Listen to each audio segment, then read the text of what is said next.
Mandela, Misala Ikeleve.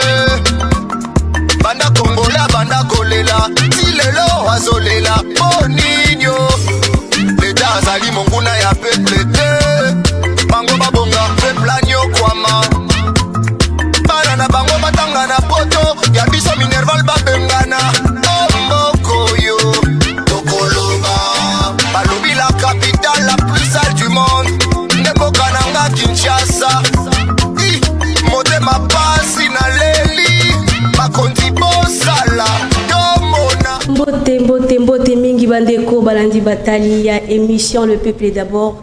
Vous allez nesengo ya kukuta na biso susu mokolo. Il y a le 1er décembre, il y a lelo ezali bongo mardi tondi nzambe oya bateli biso e bongo botaba basanza boye esi koleka pe akutani si biso lisusu ndenge boyebi eke tozalaka na esengo ya koya liboso na bino pona kobeta masolo ya mboka kaka kobeta masolo ya mboka teme ko mema pe likanisi o ezali bongo motuya po ete mboka etambola ekende liboso po ete ekolo Kongo ezali ya biso nyonso pona nini te to sepela na yango tina ete botindaka mituna na bino epa ya bayi politiki po ete bakoka koyanola bongo na mituna na bino o bozali na makoki ya kopusana pembeni ya bakonzi to bakambi ya mboka te ndenge boyebi bongo mesano ke na Le Peuple d'abord tozalaka biso moko te toyambaka bongo bayi politiki oyo bazali bakambi o bazali bongo na sima pe ya bakambi bayaka liboso na bino pona ko lobela o ezali makambo ya mboka pona ko talisa lolenge ndenge mboka ezali kotambola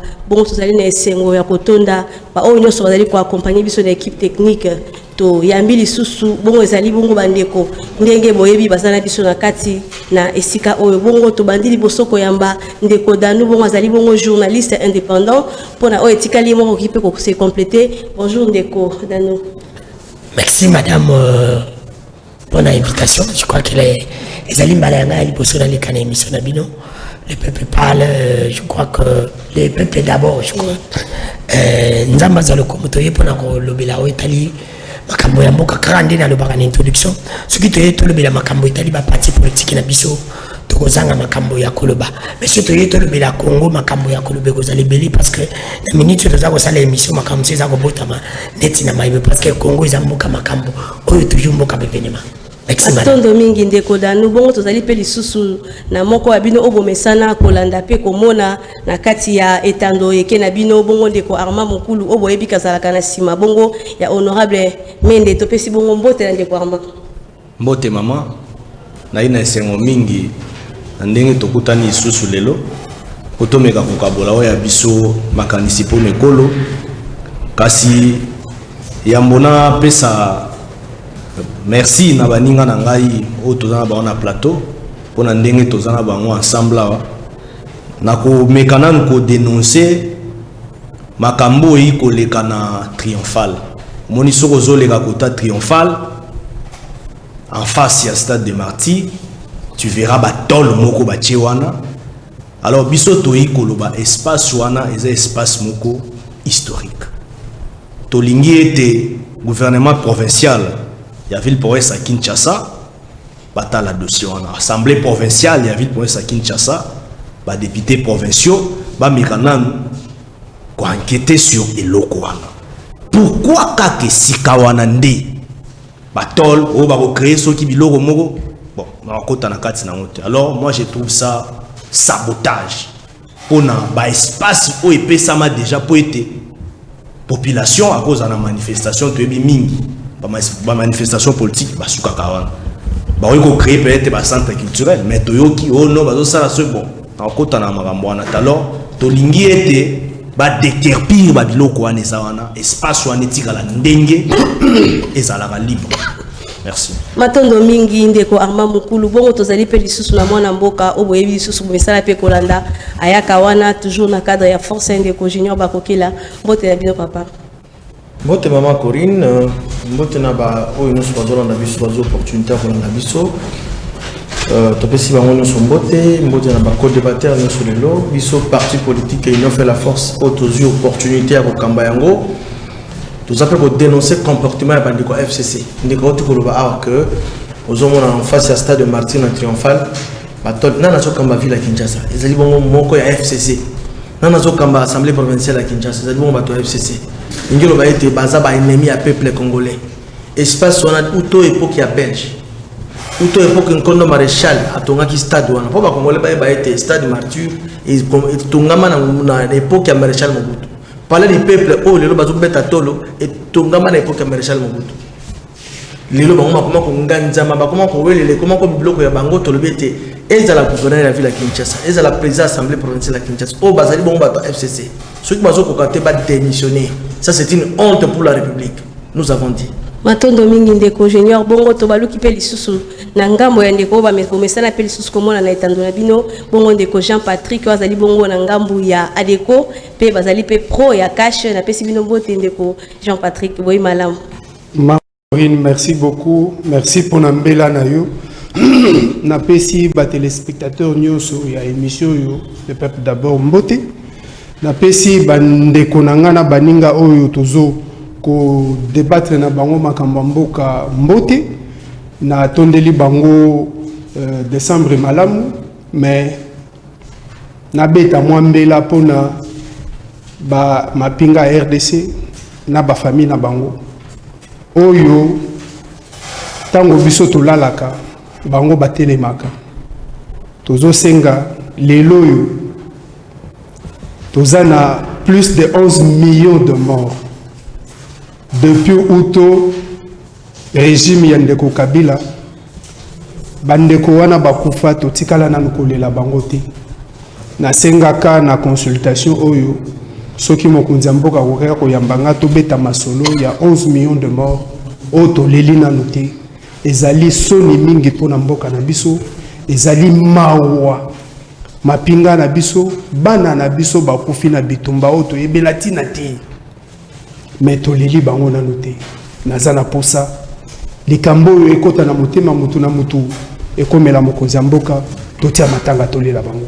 Matondo mingi ndeko Jean Patrick bongo boyebi ndenge tolobaki na ebandelike tozali lelo kobeta masolo totaki komona tata mokambi ya mboka Félix Antoine Tshisekedi ya utaki bongo ko initier o ezali ba consultation nationale na biso oyo ayambaki ba politique ayambaki na ba couche sociale nyonso o bayaki pona kokutana naye na likambo etalelaki bongo consultation et puis ezalaki na bao bakendaki te kasi na nyonso wana ezali malamu mingi pona koluka toujours ekolo Kongo etambola malamu bongo le peuple d'abord lokola toyaka na mituna pe toyaka kokabola o ezali bongo ba préoccupation to pe makanisi to mitungisi ya baimboka pona kolongola banungu toengaka ete bayi politique bo pesela ndenge makambo ezali na kati koleka na kati ya politique ya mboka na biso et bongo masolo to kolobela lelo ezali bongo après consultation ya tata mokondi ya mboka eloko nye sengeli tozela ndenge tolobaka que devons-nous attendre est-ce que lokola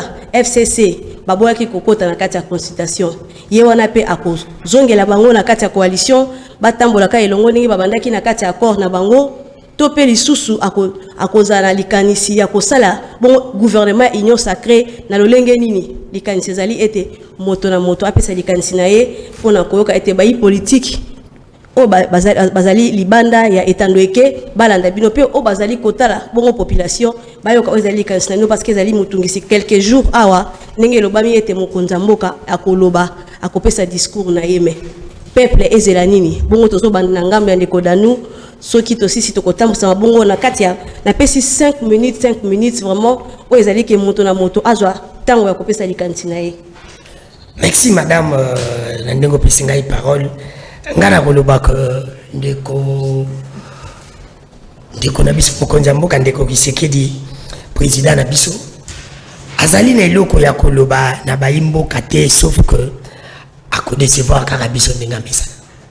Pourquoi na koloba ngo akodecevoir biso parce que eloko oyo peuple azali kosenga madame ezali koloba te tozalaki na ndeko Kabila alobaka te tozi ndeko Félix azali koloba ebele peuple azana ngona besoin ngana lobaka na ye partout naza koleka na etando ke peuple azana besoin asala oyo peuple asengaka ebele te madame peuple asengi kaka social na ezala malamu social la peuple koyi kozala malamu epai ya ndeko Félix soki alandi ndeko Kabila te parce que ndeko Kabila azalaki modèle te na Congo faut le babo solo ndeko Kabila azalaki modèle te pe bato nyonso bazali pa ndeko Félix na mitunaka est-ce que ba idaka ndeko Félix to parce que les gens ba journaliste to comme ko banga ko loba ce que le bi ba ko kanga parce que les longa na ko informer que ba kombo na biso zana ba ane ba yebi ba ko kanga biso de ba mesana ba zo kanga ba ninga mususu alors ngana mituni ndeko Kabila sara kyango ndeko Félix azoli kausa est-ce que ndeko Félix ayi bien ba toi na ya ane le ba zo nga ba kanga ba journaliste ba kanga ka pe ba to l'époque ndeko Kabila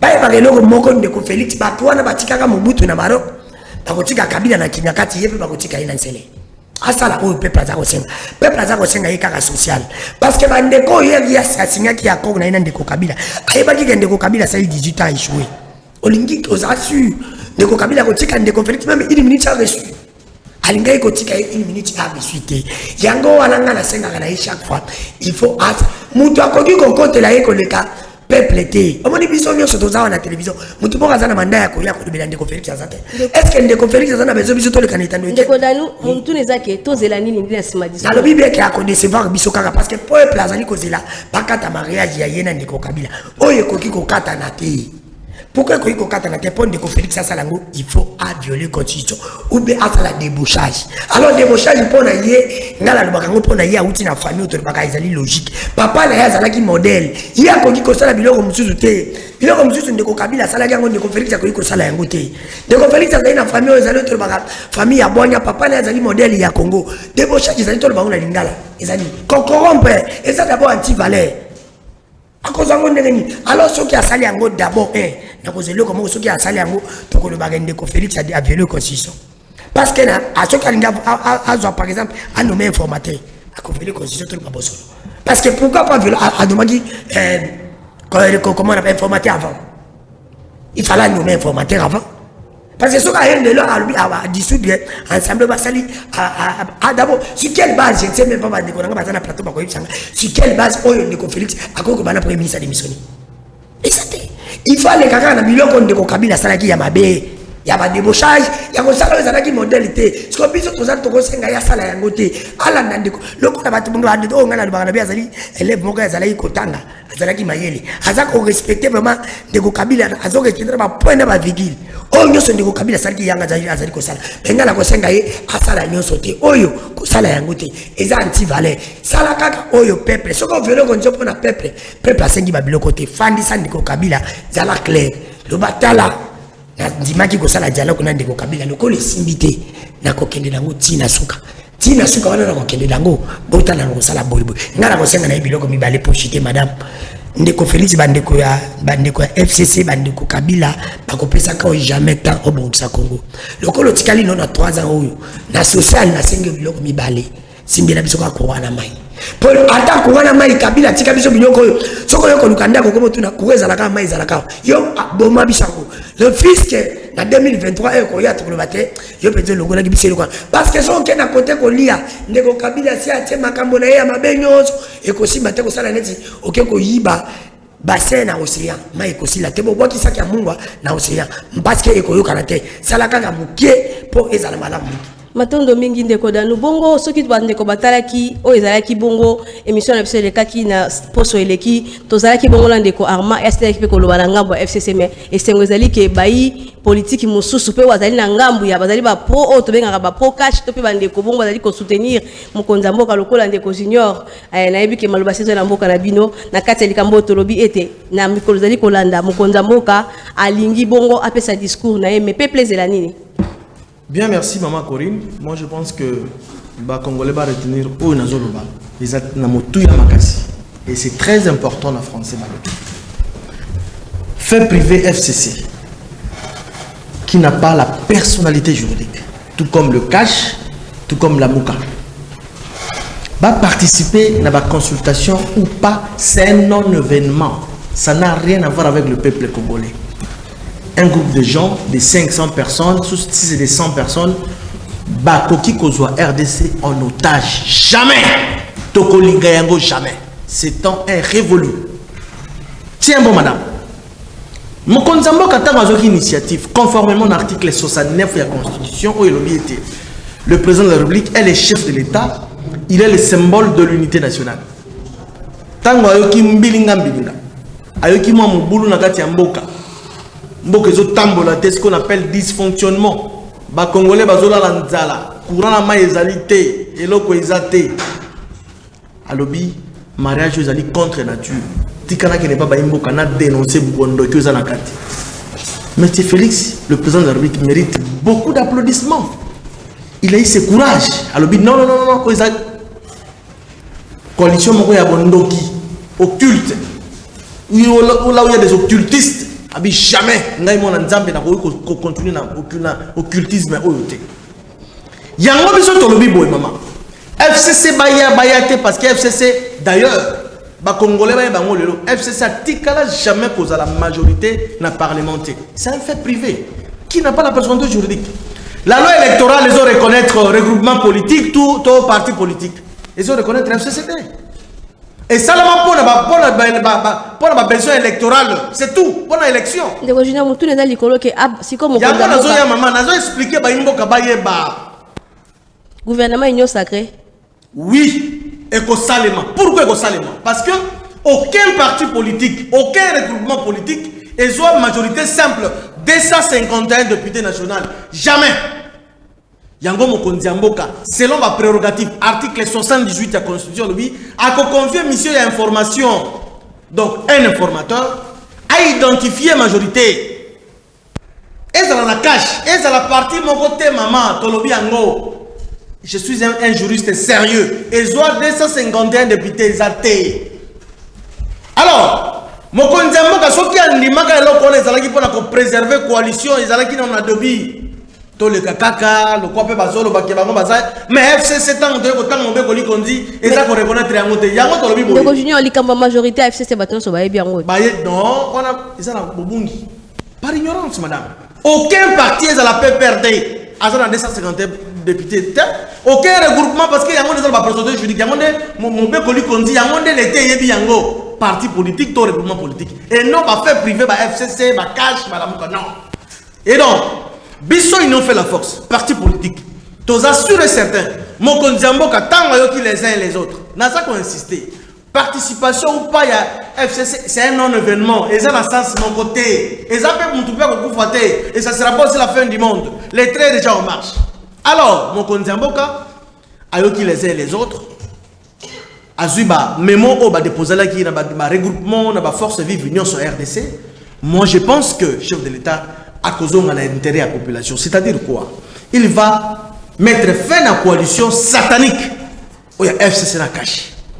Il va désigner un informateur. Il y a un mandat il y a 30 jours, renouvelable une seule fois, à identifier majorité. D'ailleurs, il y a FCC qui majoritaire. Majoritaire, seulement communiquer autant de députés.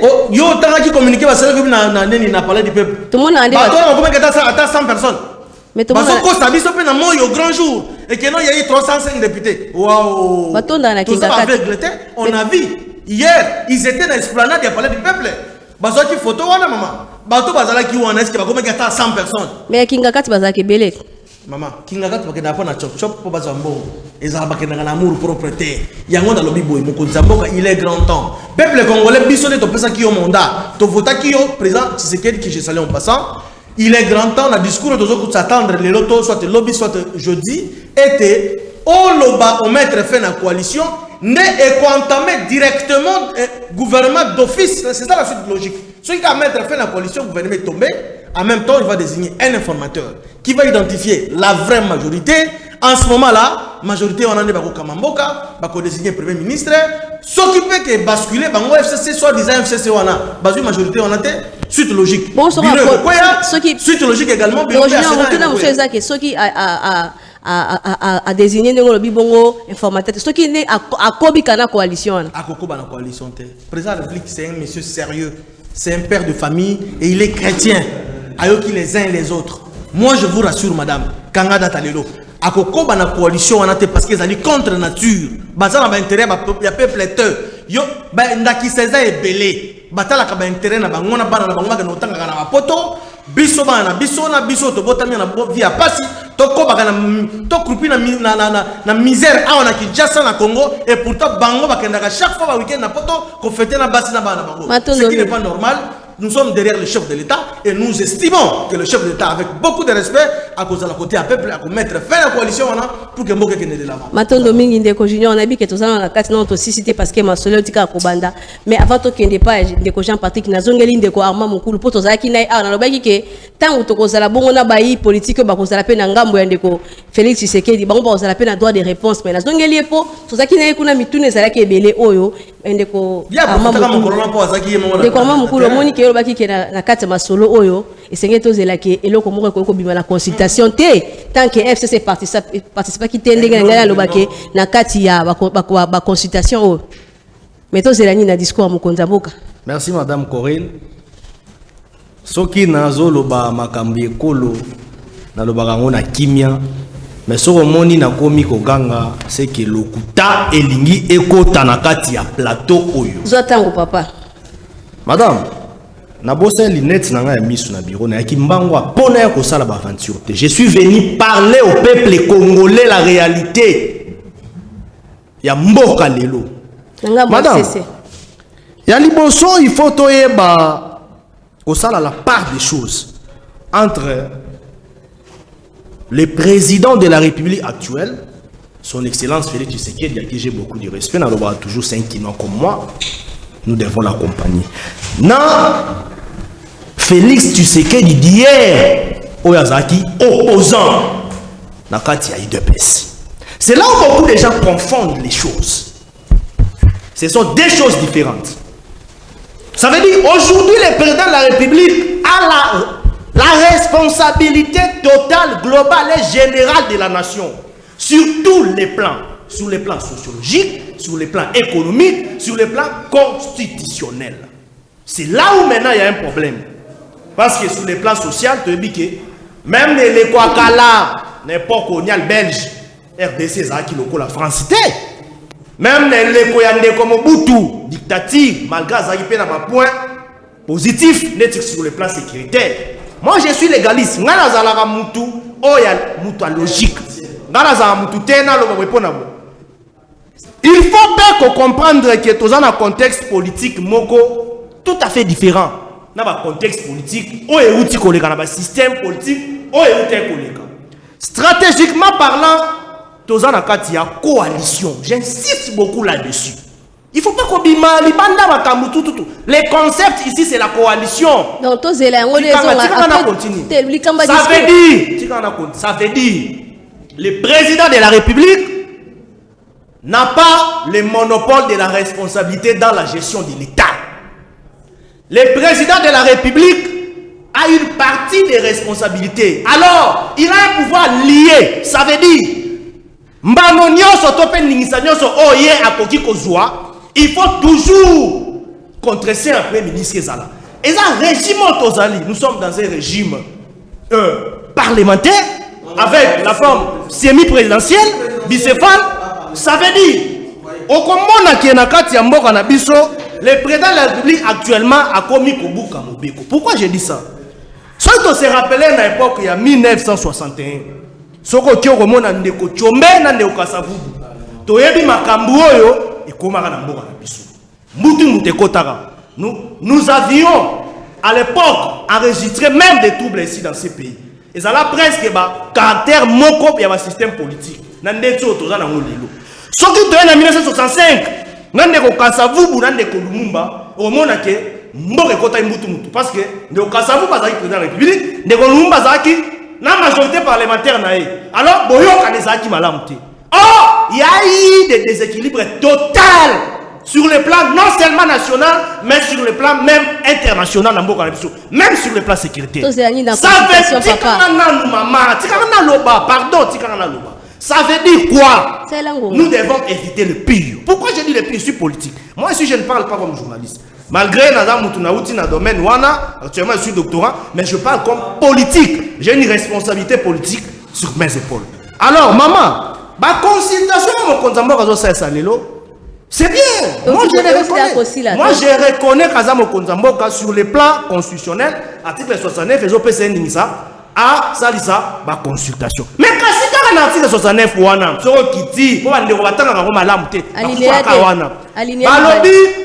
il faut en rassurer respect à la constitution ya mboka.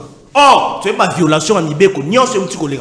Makamba nomination, makamba forcing à juge, il y a prestation à serment, makamba nomination il y a officier supérieur, makamunyo sont tout le monde qui n'est les cas, n'en est pas de personne de Kankonde na absence après ministre a signé contre ça. On a zaïki na ningso signé. Une minute et tikali papa. Tu vois comment c'est. Ça ce n'est pas bon. Une minute et tikali papa. Voilà. Alors, dans un contexte politique moko olelo, eza impossible pour qu'on puisse récomposer la majorité parlementaire dont on parle. Pourquoi ça? De un d'abord, nous n'avons pas une crise persistante.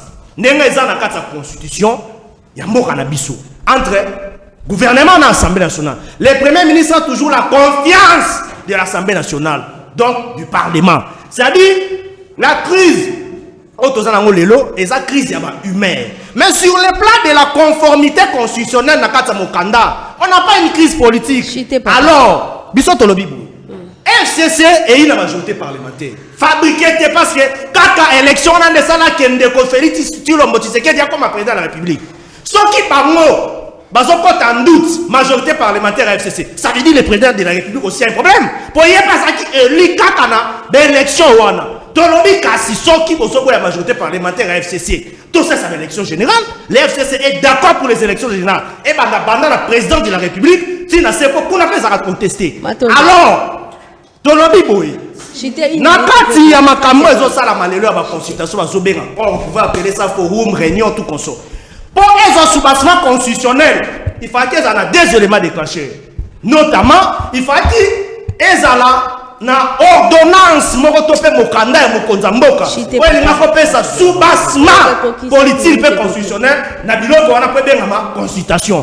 Et puis après, il fallait que mokonza mboka zonga toujours na kati ya parlement pour na faire ça un soubassement juridique et puis politique. Maintenant il y a voté. Ben si pas tout consort, en oubliant même que le FCC a zappé partie prenante na kati ya coalition. Donc, et ça Madame Corinne, moi je pense que comme parole unique. Troisièmement, il faut quitter de constitution 5 minutes, papa Nathalie Ngonga. Ok, déjà au-delà de 5 minutes. Je n'ai pas encore. Donc, on a il avait parlé sur la décision. Nathalie Ngonga. Nazana Makambo, timing. 30 secondes. Alors, moi je demanderai au président de la République d'être sage. Dans un moment très sensible politiquement. Na osema na mkonza mboka discours osala asala discours moko ya kimia. Mokonza mboka zonga toujours na kati ya cadre ya coalition. Matondo. To solo la parce que FCC lobiete asa ouvert na masolo nyonso. Bato ya zo ya mbawana. Eza FCC te. FCC lelo ayi toujours na majorité na yi. Majorité wana pona kopanza yango il faut Assemblée nationale existe sous terre. Or, l'Assemblée nationale est en plein mandat. Il faut mandat est sili. Donc, c'est possible de requalifier la majorité Jean-Patrick, Jean-Patrick, bandeko basi bapesi ozali bongo likanisi na bango toujours na kati ya masolo ya consultation tozoloba ke mokonzi mboka tozela gouvernement ya union sacrée topé bongo tozela soki ako zonga la kati ya coalition. Maman Corinne, merci beaucoup. Au PC FCC 8 minutes. 8 minutes. Maman Zala, église au milieu du village, je pense qu'on peut s'en 9 minutes. On a yango nazolo baboué. Otundi mutuna clair. Tozelani. Oyoki ndeko nanga ya FCC asali incantation na plateau.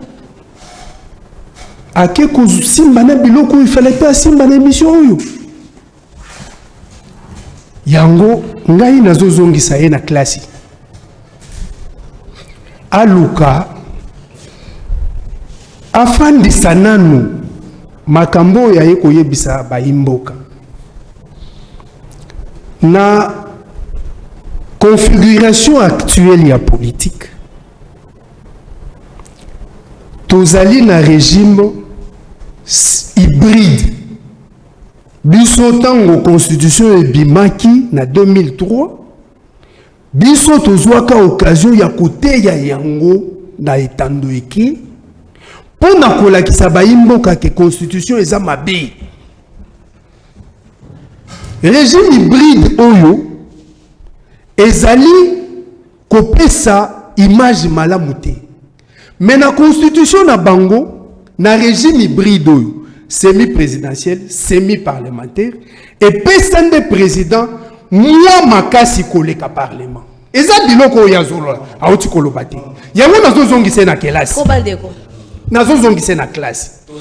Et puis si président de la République moi et puis si président de la République moi makasi par rapport au parlement. Ezalaki kosalema na régime na bango tango Kabila zaki na pouvoir. Bazalaki kosalango bamonaki yango. Loko le komi mutu mususu.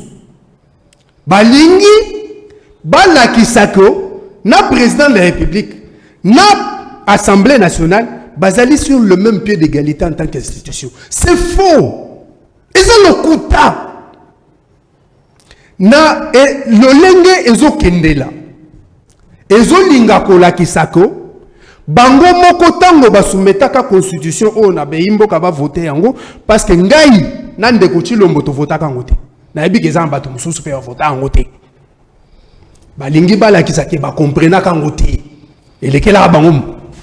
Sikoyo lokola application comme kosalema na esprit na lettre ya constitution bazo sutuka. Ezaki deboy bazo sutuka. Mama, likambu ya tozela nini na concertation. Mokonzi mboka ezali droit na ye abengisa ba mboka boya na boye bisanga. Ezate ke boya to solola. Wana il faut to la kisa malamu. Consultation ezate ke boya to solola. Te boya nanu boya koye bisanga. Nasuka nam na kokamata mokano. Tout à fait. Ozomona. Ezate toya boya to solola ezalaki concertation te. Tozela mokano po mitema ba iboka ko. Exactement. Maman ozomona te ke naza posé. Je ne suis pas agité parce que nazo maîtriser très bien biloko na oloba. Mokonzi mboka asengi batu nyonso te alobaki ba leader le plus représentatif politique et social. Oyo akoki koya ezakaka oyo azana quelque chose à dire. Leader représentatif ou azana quelque chose à dire. C'est quoi ce qui a été? C'est qu'azana eno kwa kolobate. C'est normal. FCC aboyi koya elakisi kazana eno kwa kolobate. Bamba bike ba yakite po ba yebike consultation na eza na rapport na accord na bango te. Na lobi boye. FCC azana eno kwa kolobate. Accord pesa na kati. C'est creux na kati. Libungu tulu na kati. Bazana eno kwa kolobate yango ba yakite. Et puis mokonzi mboka banda mbula moko na sanza motoba asololaka kaka na FCC. Basi ba pesa ye nini ya solo pour le peuple se retrouver. Banda une année 9 mois. Qu'est-ce que le FCC a dit à Félix pour que le pays se retrouve? Peuple n'a biso se couper toujours dans la misère. Peuple n'a biso bazo continuer comme mana est. Peuple n'a biso zo kufa nzala. Tozo kufa ki sizate. FCC ça et ça Félix et le konini. Ils n'ont rien à dire. Ndenge mwana maïla ucholobawa. Bango, c'est un non-événement. On ne peut pas faire quelque chose dessus. Donc, baya on s'en fout. D'ailleurs, ils ont consultation à Bangoté.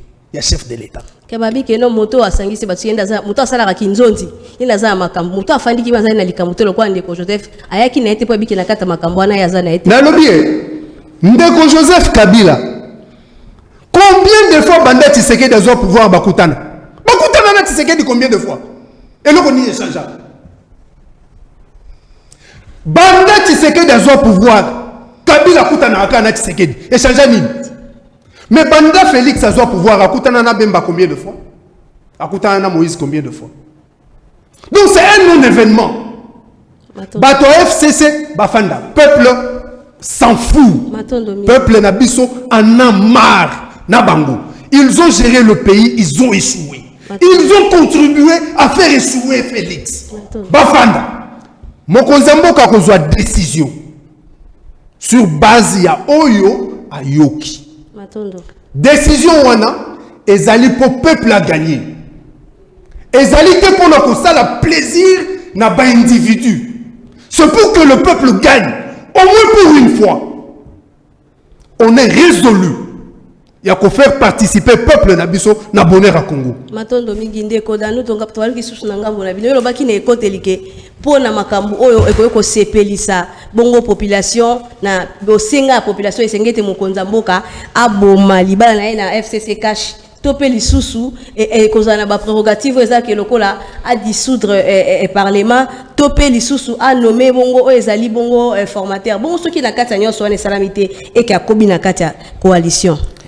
Madame Corinne alobelaki obongo te dojuka ko bosani nalobaki ke azala na bosolo alobela peuple bosolo mena ko yuko zonga na ramasema mukeba kamndiko nanga lobi ndiko nanga lobi ezalaki pona ba o bazali ba leader ndiko Félix abengaki ndiko nanga tozala quand même na maoto lobi kibosolo entre biso omoni kibosolo ezolo banini okoyebisanga ke lelo ndiko Fayulu azali leader te par rapport na ndiko Bitakwira okoyebi sanga ndeko Fayulu azali leader était par rapport à ndeko Willy Mikishi. Quand pas de leader, exemple tu azalini. Mon frère, on moni les services tous pas chrétien. Pas chrétien pas le baga, chrétien lingara o ya moni ndi andimi. Moi atanga na za passer ya kindokio za passer ya bosolo. Soki yo ngai na bigisi mutu atana malaja maba, yo na bosolo no bigisi ete akondima te que za passer ya bosolo. Ndeko Fayulu azalaki eli même tout azali député. Banda bandiko na bazawapi. Leader ya par rapport ya nini? Totika nanu bakamboto za ikolo bana etandoke wana ezali le 1 nango yebisa sunde comme susu oui eloko yo peuple bazali kozela peuple bazali mibale peuple ya IDPS bazali kozela mariage 4 na ça c'est sûr on a tout le bosolo coalition ani kufa mais peuple congolais azali kozela yango te peuple congolais ngala azali oyo azali kozela yango te peuple congolais azali kozela bosolo salema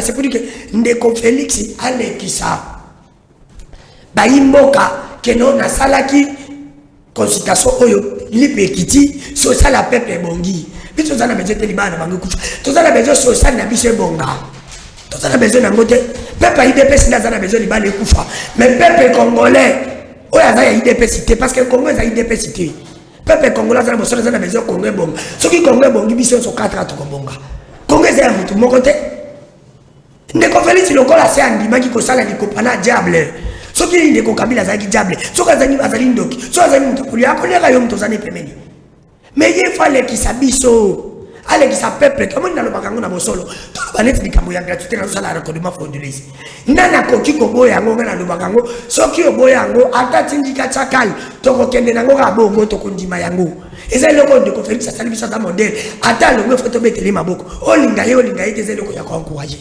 ndeko Kabila sala ki yango te azala ki ni intention na sala ki yango te mutasala yango za ndeko Félix to ko boya ngo pona nini ezali ba valer biso to lingi tolingi teke libala bango kufala pepe ngolia libala sio kufite pepe soka le libala kufika bande kono bazonga ndeko na ngai ndeko Félix akopeza confiance libala kufa bande ko Kabila pozo banani ade boshe bato bazangina ba Kabila o basali ke Kabila échoué pendant 18 ans ngala zo boya po bazo tshaba komo na biso na kane ba kokanga biso mais na lingi ko tango tiba ndeko babati bande ko na biso mtuza za journaliste comme ngai nani oya bande ndeko bazili bazangina ndeko Kabila ti bande o bande ko balinga ba vive kar ba Kabila na biso soki bango bakomi na mbongo balingi basi yanga na yo basomaka bandako yanga na yo ngalo tokotama na mituka te se oyo bango bazali ngalo tokokoma ngo te na IDPS bato mayele baza te bapop tilombo tepesi te même civile bakoko mpenza te bato na te ka bango bazongaka kongo eza ya bango toboyi yango tolobi na ndeko Félix ngala alobaka na ye chaque fois na l'église kandoke moto akoki kokotela ye koleka peuple azali te atondo mingi ata kutu basoda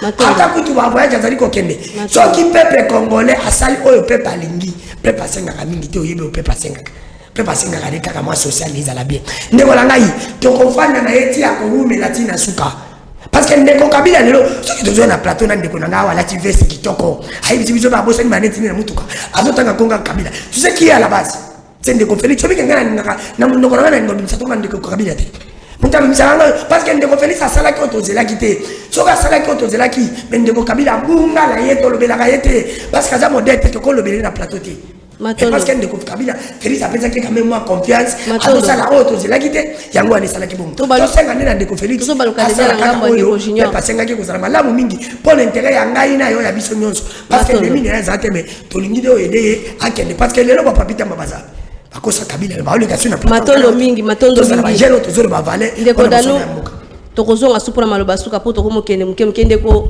junior na ba possibilité bo pesa ki biso bolobi ke fait ezala to na kati ya coalition mais na kati ya fait en coalition wana to ebité est-ce que ça possible so pe babito ke na likambo ya débauchement papa so ki abiki a débaucher mais tokomo ezala ko muto azuka train batie muto asika mais ka ba wagona yango ndezongi lisusu mais soki bazongi sika ba wagona moto ekoko so kozala ka bo soto ka ezala ki na ba wagona e koti lisusu na ngambu pe ndeko Félix moto ke to sala le côté papa mboka ezongi ka na passe.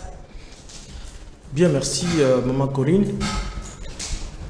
Je crois que makambo tozolo balelo pe makambo tolo baka chaque fois tokoki kotika misala na biso te tokoki kotika bandako na biso te po ya kotoya kosala babandi na plateau à télé non to théâtre bato bamona biso tosala théâtre de chez nous non on vient informer na ba o ba yebite ba yeba comment makambo moko ezotambola c'est ça notre objectif. Alors na sepelaka mingi na mokambi ya biso a parti na biso le président national il nous fait la force pour atteindre kabiso tant union parce que politique ça te vendre la ndako no yemba non je deviens politicien non il faut être formé tout ça là combien de mois combien d'années pour que toutes les opportunités ou les candidats pour te représenter parti na biso valablement avec des arguments solides les alaki parenthèse ndeko nanga dano tolingi politique ya kotanga kombo bato te ko attaquer bato te ça c'est pas une bonne politique. Ndeko Modeste Batuluko mérite beaucoup de respect dans ce pays. Modeste Batuluko a eu le courage. Il y a Koloba non na pensée unique. Il y a FCC. Alors jamais.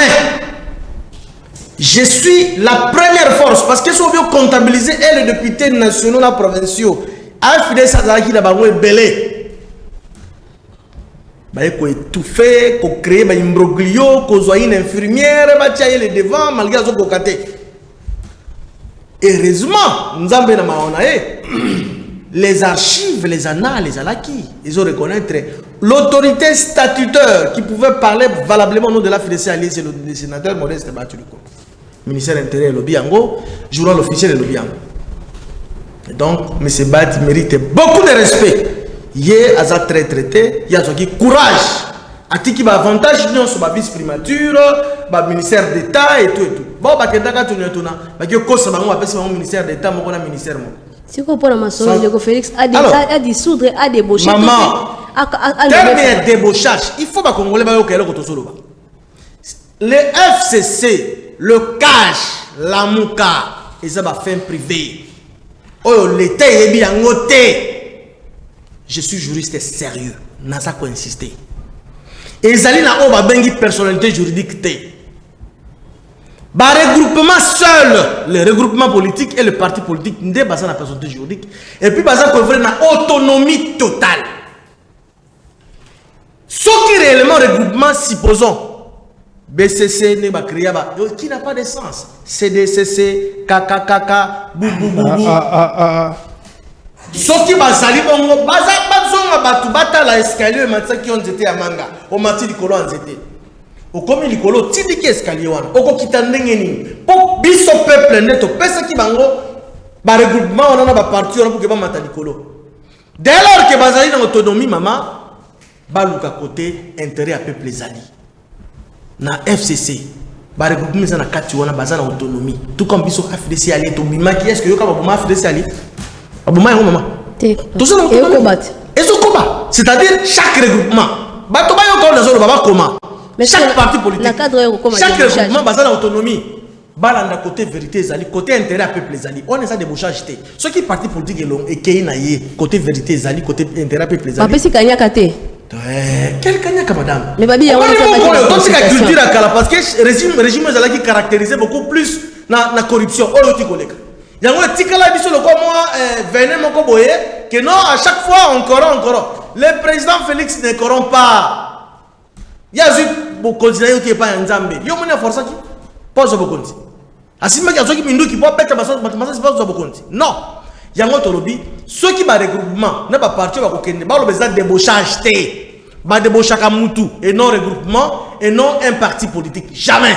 Baza l'autonomie ceux qui ba kei pour l'intérêt à la République pour na ba tsunga ba mboka ke na liboso. Toti ka terme débauchage ezate madame. Et cause la pété pour président Félix a ko débaucher té pour ça bien intérêt on té. Régime kayo le cas qui ezali caractérisé na débauchage, ba impunité, na ko boma batu, na ko sala makama ba na mboka oyo. Il est temps, trop c'est trop, peuple congolais a récupéré l'unité na yé. Nous avons dit. Narasi boza pe na ngonga na maboko na bino botala ngonga parce que na 2 minutes likambo etala libongo ko bino bolobaki que ndeko Félix abungi te ayebi bongo makambo ndenge za kotambola mais tomoni ke baimboka pe bazali kotina ba message bazolo ba toujours ke bango bazali kozela kaka fin o ezali bongo ya libala ya FCC cash parce que accord wana eza nango pe cash te to pe eza nango pe fin du monde te so ke kufi nango libala nango ekufa nango ka parce que ceux qui bino bolobi ke o débauchage nangam na mipo bosi bosalango kutu na lolenge ya ndenge na ndenge do botika ka libala ngo kufa nango botiko beta likambo akor débaucha tibala débaucha ebele tokota na kombote badibanga donc to zela ke na fait Thomas Luwaka ba débaucha nani on lokwa bobaki ko ya na donc lokwa bobaki ko ya na kati ya consultation c'est que libala pesi kufi nango déjà peuple azo noter na ngai indiscipline eza na kati ya plateau total bongo 2 minutes peuple ya Congo azo noter na nga indiscipline eza na kati ya plateau de la part ya bandeko na biso ya cash bazami balé ndeko IDPS na ndeko junior baza bata cash ndeko ya deko a Alliance des démocrates congolais. Voilà. Si tu n'as pas l'information. Alors laissez-moi papa. Il faut dans ça la parallélisme moko. Talaka ndengonga. Tu vois lorsque maman tikanga na loba. Tu vois lorsque les législateurs congolais a rédigé une constitution. Ezaki après avoir kohuta na ba eleko ya ba dictature mingi.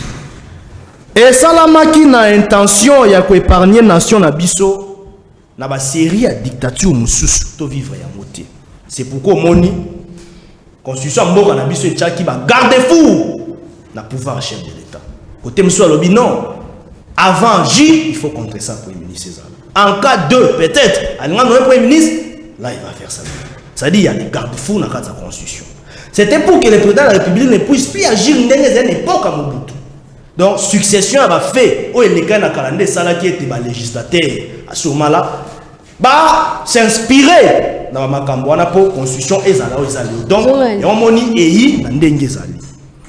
Maman naza déçu mingi na maloba ya ndeko nanga Adeko Jean-Patrick ndeko nanga Jean-Patrick Adeko alobi non FCC a bloqué gestion ya mokonza mboka epesinga na koseka mais to sali 2 ans na mokonza mboka ye moko chef de l'état atikala koloba na makambo yazo bibisa ate na plateau pas possible.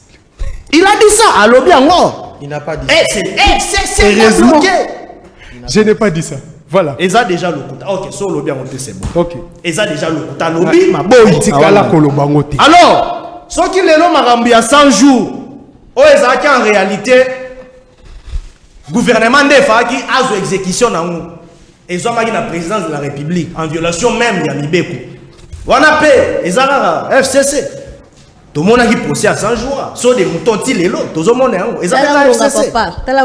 Voilà. Alors sans qu'il y ait un règlement intérieur de l'Assemblée nationale. Ce qui coalition est Koufi papa. Réqualification, il faut qu'il y ait une procédure à Maramdeng Ezana. Loi électorale est claire. Balobi était. Ce qui il y a groupe parlementaire Moko. Groupe parlementaire. On a groupe parlementaire. Ça veut dire quoi par là? Je te conseille, FCC, cash sont des faits privés. Moi, je suis légaliste. Mais il faut qu'on ait une carte, il y a une plateforme, et il y a un recoupement politique. Oh, et ça là qui était, par rapport à la loi électorale, seuil ekoka yango moni tokenda na système de regroupement politique. Ça veut dire les oyo bakoki te ko kende mbala moko na kati Assemblée nationale ko débaucher mutu oyo ayi déjà na kati regroupement politique reconnu avec note ya consentement oyo yi na kati ya CENI oyo yi na légalité. Ça veut dire bakoki ko ya ko débaucher mutu boité bozieux malgré boké mo solo tout. Non non. Soki mutu a perdre siège na ye na kati ya regroupement politique na ye de départ accueilli. On va récupérer ces sièges-là. Mais bon, de récupérer sièges, ça veut dire qu'ils ont un impact mon côté, intention, débauchage de l'eau comme valeur, mais la caliza kanti valeur, comme singaï. Donc, maman, au monique est au ina mboka moko lelo, oyo batu baliba comme ça me konza mboka dictateur. Oh, moi je crois et je suis sûr, je suis confiant à la sagesse du chef de l'État. Na ebiete à pour réfléchir. Peut-être qu'il peut défier l'extrémiste Nyonso. Mais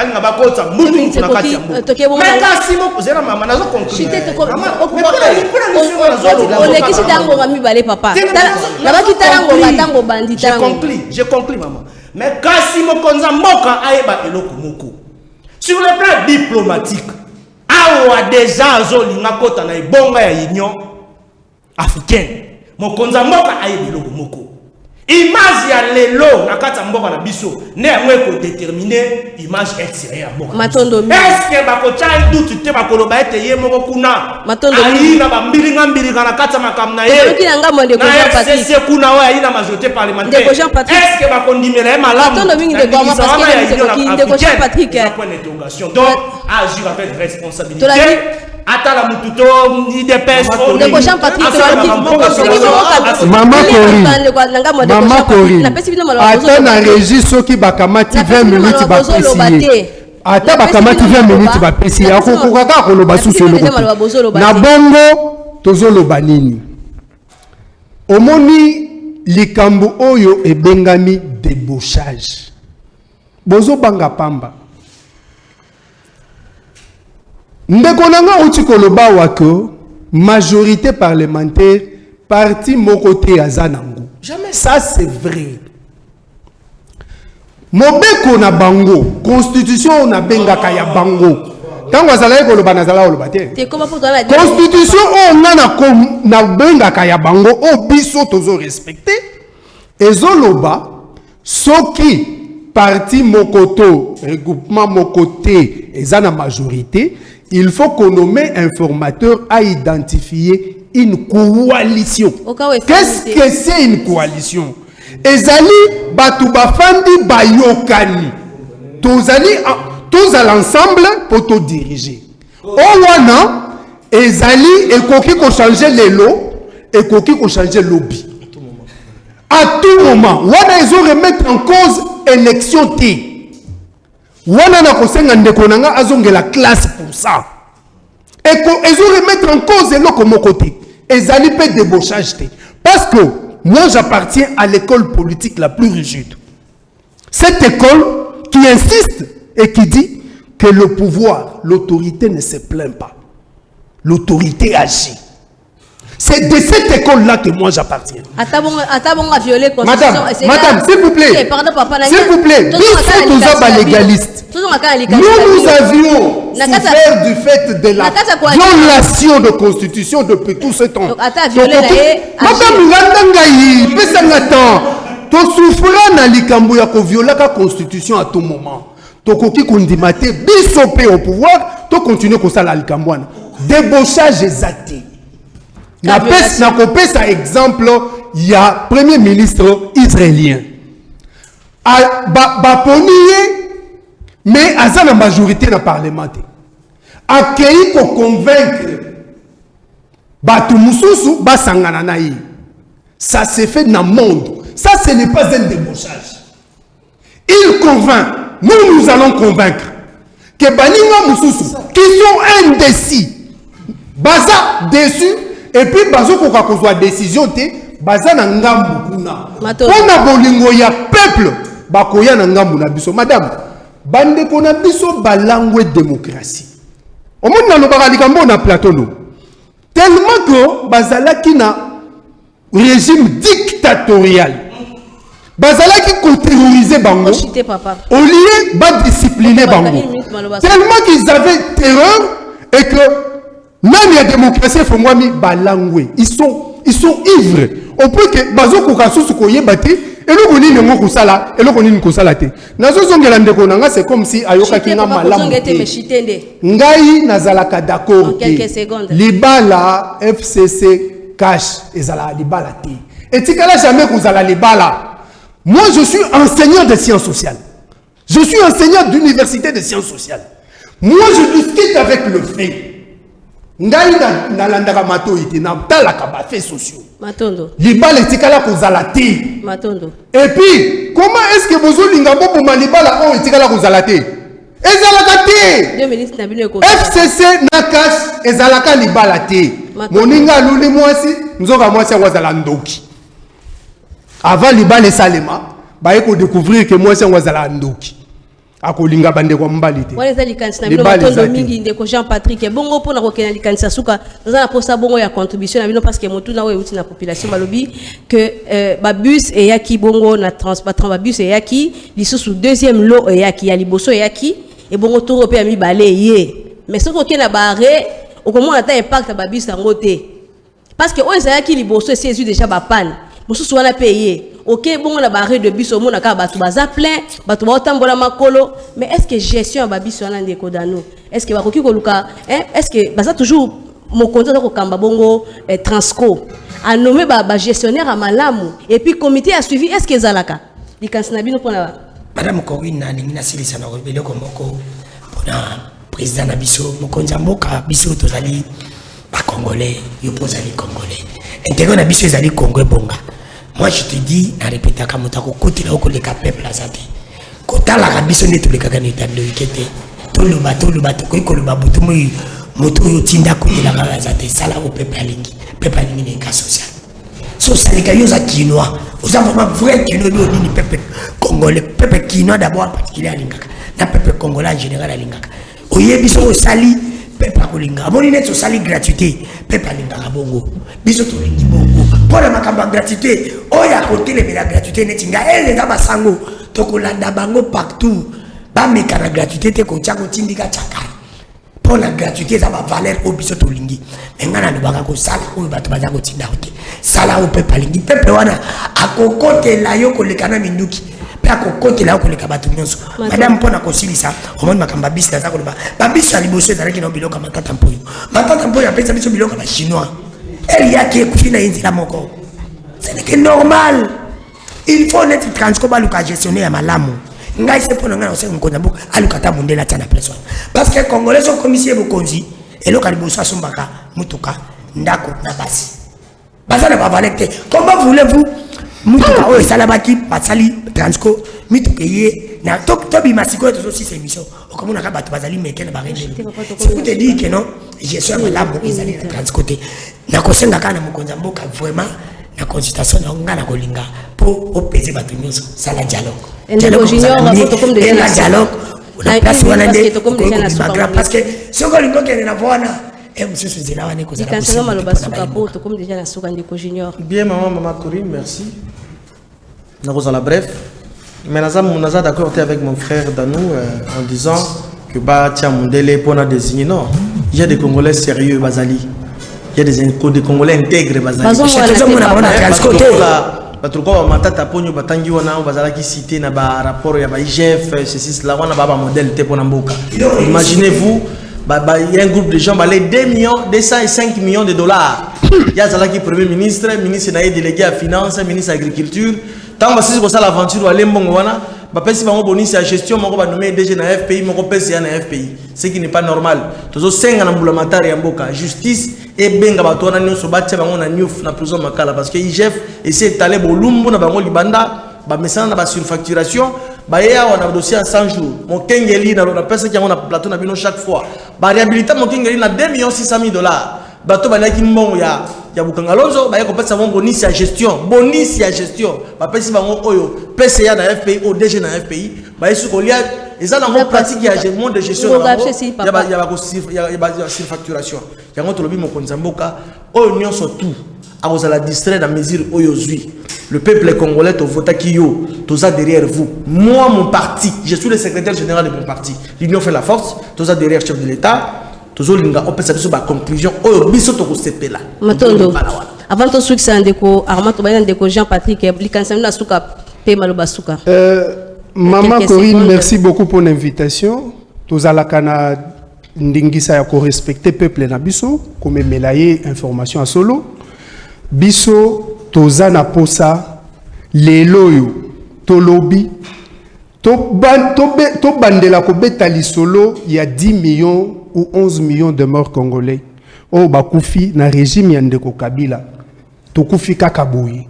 Alors que c'est 11-12% à peuple congolais. Tango Allemagne bakufaka 10% na guerre de 100 jours. Allemagne a Lukaka à se venger à Salaka guerre mondiale. Donc biso toza ba mouchité, toza ba tabaté.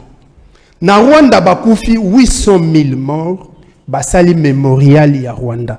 Matondo. Biso tokufi 15 fois plus que ba Rwandais, mais eloko moko ezo salemate. Bato o bazandinga ndinga mokonza mboka bayoka. Totia matanga, toluka, tokufa kindenge nini. Matondo. Totika likambo boyete. Bakuzwa biso seriété na quelques secondes, quelques 30 secondes. Baokanisa toza lembele. Merci maman Corinne.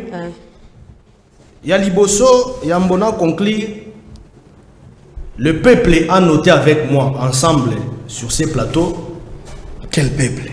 Que Ndeko Junior na malobanae. Ndeko Junior na malobanae afinga ki ben infirmier parce qu'à lobby bah qui repère sa moins infirmière moko boye kota ya ndeko bati tout consort et ça ce n'est pas bon. Le peuple a noté j'avais affaire mais ça quel genre de personne.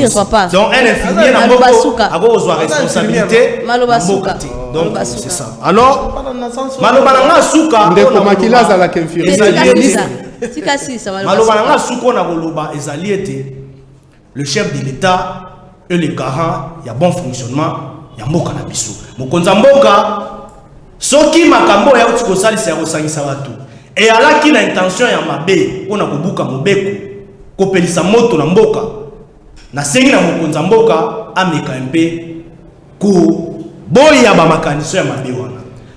Après sa message oyo kocha kimia pour relancer la politique congolaise dans une bonne dimensionnalité de faits politiques. Pour mboka kende liboso, to e bana kosi ressaisir pour être mboka kende liboso. Matondo mingi.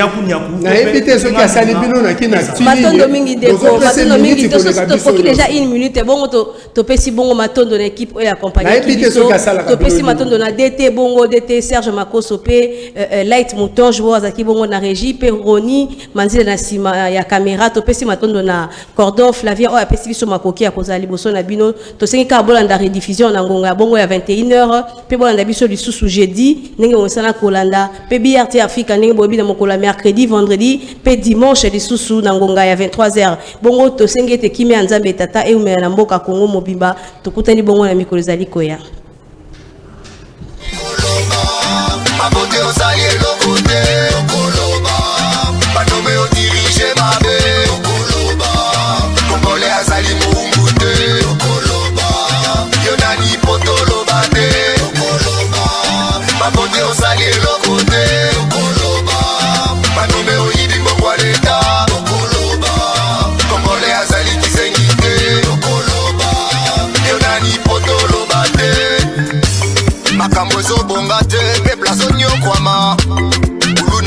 Batondi na nzela misala